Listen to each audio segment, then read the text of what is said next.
Hello, everybody. It is Thursday, the 8th of January, and I want to talk about humanity going into an occult future, into a spiritual future. Because at the moment it seems like we are at a crossroads where we have to make a choice.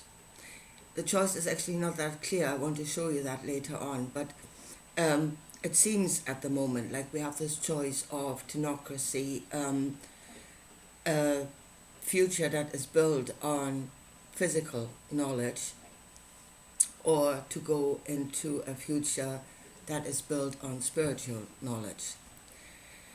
And I want to show you in the end that those two things are actually not that much separated. And we can have people going one way and people going the other way, and they can the knowledge can actually serve each other. They can serve each other. I want to show you this. But there are choices that we have to make if we just think about the spiritual path. There's a choice there, and there's a clear choice there, and it will create two completely different things. So, and to think about us having a spiritual future, I mean, really start thinking about that rationally. Not all of us fluttering off into other dimensions or something like that, but what would that actually mean? How would you build that? What is being done on those pathways? How can it aid humanity? And what kind of institutions would you build? Again, what kind of institutions would you build for that knowledge to actually be taught in this world? There's a lot of really down-to-earth practical things that you would have to think about.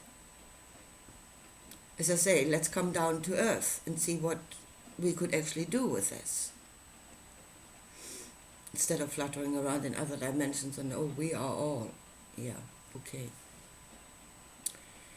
So let's say in the beginning, at the moment it is said the knowledge, the first knowledge was Hermetic and it came from Egypt. That knowledge was in the world long before Egypt, I would say. But there was a time of flourishing of that knowledge. Yeah, where it came back into awareness. It does that periodically. And then we forget. So that there's this, the ebb and the flow that is always happening. Has always been happening up to now. Okay, so it started in Egypt. Let's say for this period it started in Egypt again. And then it branched out into different ways of how the knowledge should be used. And there, I would say, was a distinct split between the Eastern tradition and the Western tradition. And that is, again, not the knowledge has changed, just how you use it. With what intention are you using the knowledge? What should it do? What are you doing with it? And, okay, I would again say the split occurred because of the suffering in this world, which should be obvious to everybody, and I would say it was obvious to every tradition. I mean, you can't miss it unless you're completely detached. You can't miss it. It's here, it's happening. There's a lot of suffering.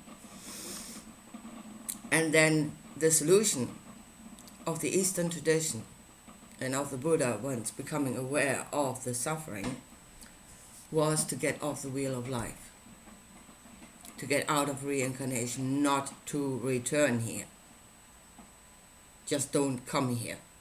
That will do away with suffering. It also does away, with all knowledge completely. But, I mean, you are definitely out of it by that point. And that was the Eastern path of how to get out of suffering, get out of this completely. Now, the Western path was a different path. and that is to use the knowledge to heal, to create something that would mean there would be, well, I would say not no suffering, but a lot less suffering in this world, where you could build a world where life would become a lot more enjoyable for everybody. And then actually staying, I mean, again, in the Western occult traditions, the idea of reincarnation is very much there. Yeah? But you come back and you build a better world into which to come back. And every cycle, every lifetime is there to learn to create a better world. So then when you come back into a better world. And then the whole world, or humanity as a whole, will go to a better and better place through the usage of the knowledge. And again, if you think about it for yourself, I mean, if you ask yourself that question, and many of us, obviously, we are in suffering and we want the hell out of the suffering. Do you want to get out completely? That is the question. See, for me, I wouldn't. I want to create a change, to create a better world. And if life would become more enjoyable, would you then actually want to leave? Ask yourself that. Or is this, I want to leave now, is that coming out of the suffering and the idea that there is no other possibility? If there were another possibility, would you then want to go out? Or would you want to try that possibility?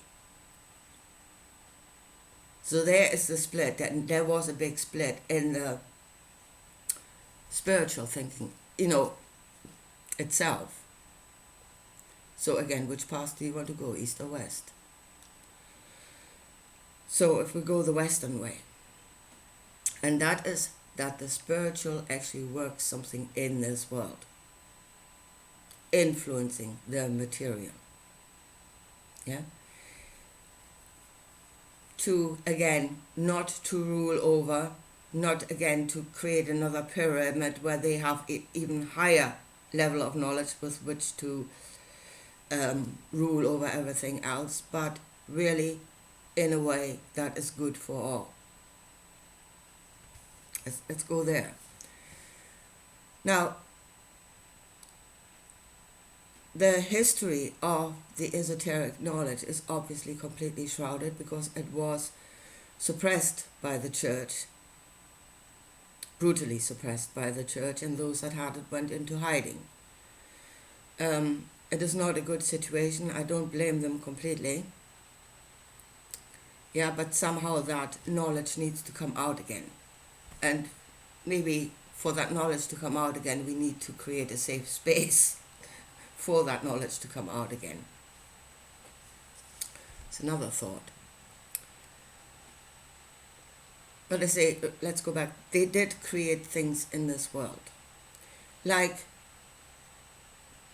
buildings, like healing, like other things where, and here comes, it is suspending the laws of physics for a period of time, but not completely. Yeah, so let's say when they built the pyramids, those big blocks, which are also still a problem, yeah, in the physical, how did they move them? And it is Hermetic thinking that if you cannot find a solution in the physical, there must be one somewhere else because the blocks were moved. That is a fact. That is a solid fact. And if you cannot find any physical explanation for that, you must look somewhere else because something happened. Obviously, because the pyramids are there. And I was thinking this morning about Sherlock Holmes. It is actually a bit of a Sherlock Holmes way of deduction. Yeah, if you have eliminated all other possibilities, the last one, no matter how improbable, must be the truth. And here comes that if you look at the greats of this world, look at Sir Arthur Conan Doyle. What kind of a man was he? He was a writer, obviously, the writer of the Sherlock Holmes novels. He had interest in physics, that is material physics, and he was also heavily into the spiritual. Again, you have both. Yeah. Now, he was a man, I think, that dabbled here, there, and everywhere: Freemasonry, theosophy, and communication with the dead. That's what I've read about him. So he was fluttering about the place of dead, from one to the other. You look at other greats in this that created physical things in this world, but at the same time they were spiritual. Mozart, music, was a Freemason. Sir Isaac Newton, physical laws of motion and of gravity. He was an alchemist. As I said, the Freemasons, the original Freemasons, were actually builders. They were actually masons. They worked with the stone. They worked with the mineral. But I would say on a higher level, as I would say the pyramids were built on, those stones were not physically moved. There was a different knowledge there with which to move the stones.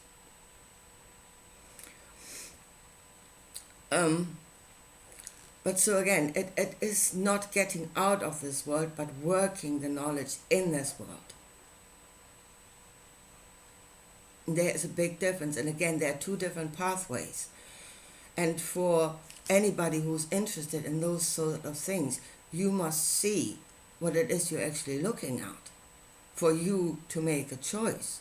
The choice of getting out of here completely is a choice. Yeah, it is not the only choice. Again, there's something you need to know. That is not the only choice. If it's brought to you as the only choice, as the only truth, as the only way, and you that is where you must go. The truth, the one truth, is a lie. That is not the one truth. There is another choice in this world.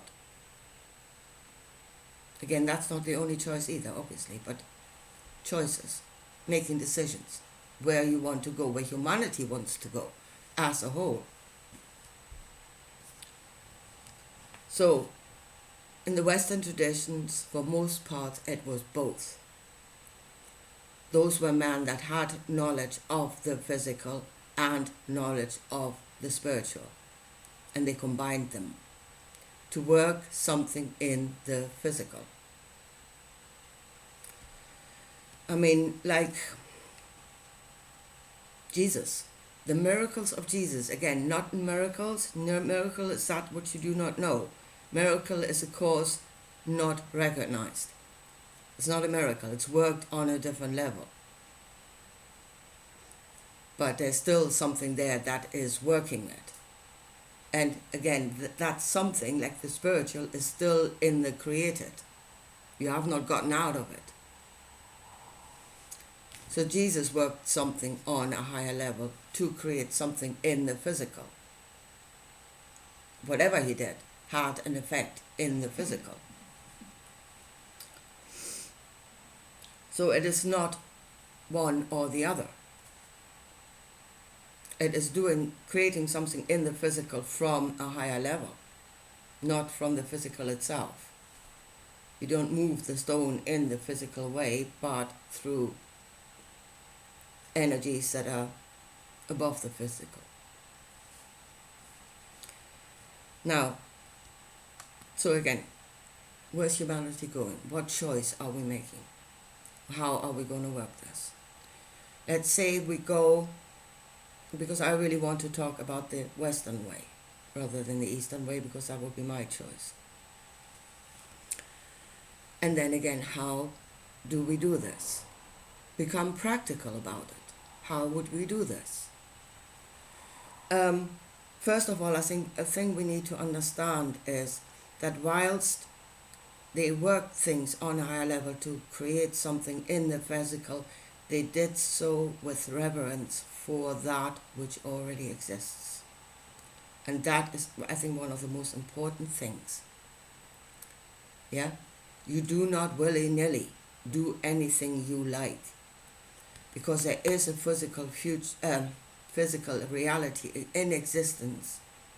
It has its laws and it has its structures, and there is a lot of beings which are consciousness on another level, but beings on this level, they're already here.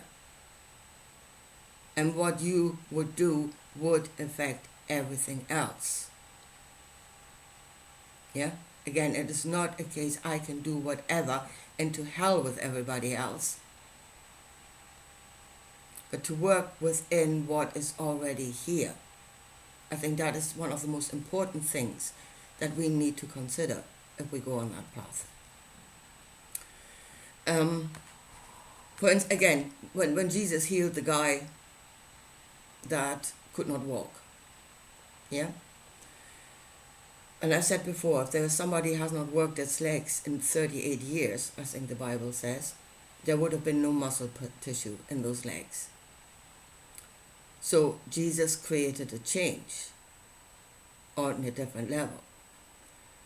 The guy still had legs, yeah? Jesus did not create flippers. He just changed the legs as to their more perfect state, the state they should be in, healthy state. He did not change the legs themselves. Yeah? In a resurrection, again, temporary suspension, resurrection, but then it will continue. You know, they didn't live forever. It was not permanent. It should not be permanent, because in what is already created, it is not. You can suspend it for a while. You can heal the suffering, but it will go on. Again, not going completely against what is already created. I was thinking about healing, and let's say you could heal somebody who has cirrhosis of the liver. You would not, you would heal the liver. You would not create a completely different organ. Why? Because the liver already exists.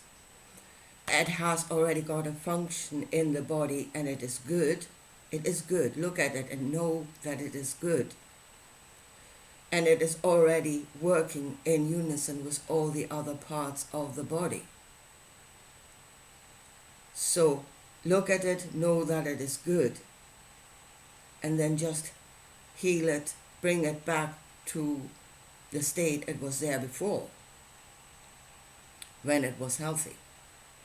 But don't change it completely, because, as I said, it is good. Look at it and know that it is good. It is the same with nature, with all of nature. I mean, the lower levels do things that we do not like animals kill and eat each other. Okay, they do, but that is their level. As I said before, what do you want the animal to do? Everything does according to its own ability. But in the whole, they are good. Every part fulfills its function that gives to the whole, and it receives itself. So look at this world and know that it is good. So it is not a case of going up against it, but going with it.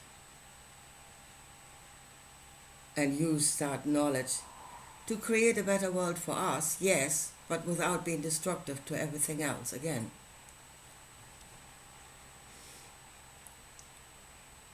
Again, there needs to be laws. There needs to be restrictions. Even in the physical, at the moment, there are no restrictions. They are doing stuff in the physical they should not be doing. Again, without any regard for what was created in the first place. Just because they can, so they shall. And really with no thought of the effects on future generations. And here is what is in the commandments. Yeah, I will visit the iniquities of the fathers onto the children and the next generations. Yes. Sorry, that is a fact. People don't like it. People think it's an evil God. It's not an evil God. It's just stating a fact. Yeah? There are immovable facts in creation. And that God is on a very high level of knowledge. He knows the immovable facts.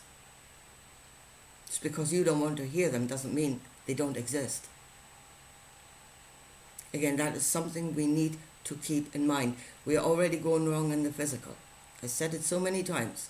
If we go the same way on a higher level of knowledge, we will become destructive on speed. So effecting changes on a higher level with reverence for that which already exists. And here is that the physical is actually our teacher. I was thinking about math yesterday. It's a bit like math. You cannot solve high, complicated equations if you do not have basic math. You need that first. You need to go from there before you get to the point. But there's work involved. There's effort involved. There's learning involved. Yeah? You cannot just jump without any foundation. The basic math is your foundation. Without it, you cannot do the other, or you cannot do it correctly. I mean, you might be able to write numbers and you know the symbols, the inside the equation, and you can write down something, but your writing is most likely gobbledygook. Because what you're doing is not based on solid knowledge.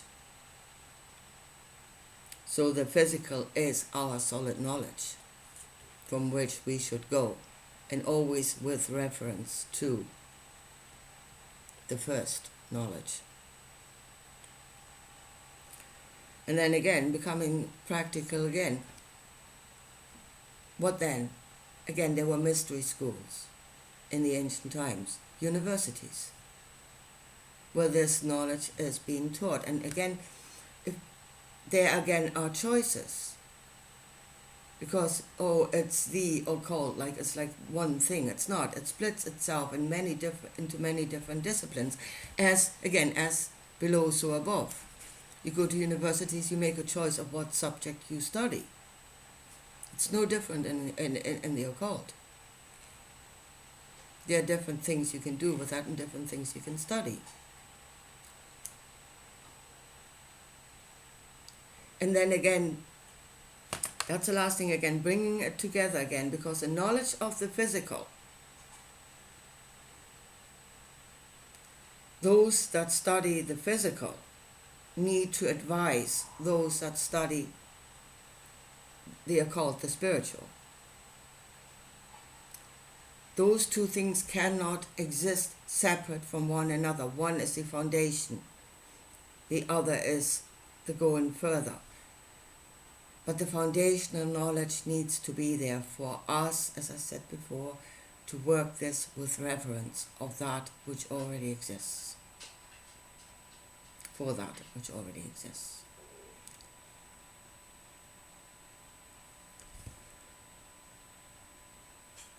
I mean, this whole thing it is far out at the moment. But if we start thinking about a spiritual future, if we start thinking about us as spiritual, as energy beings,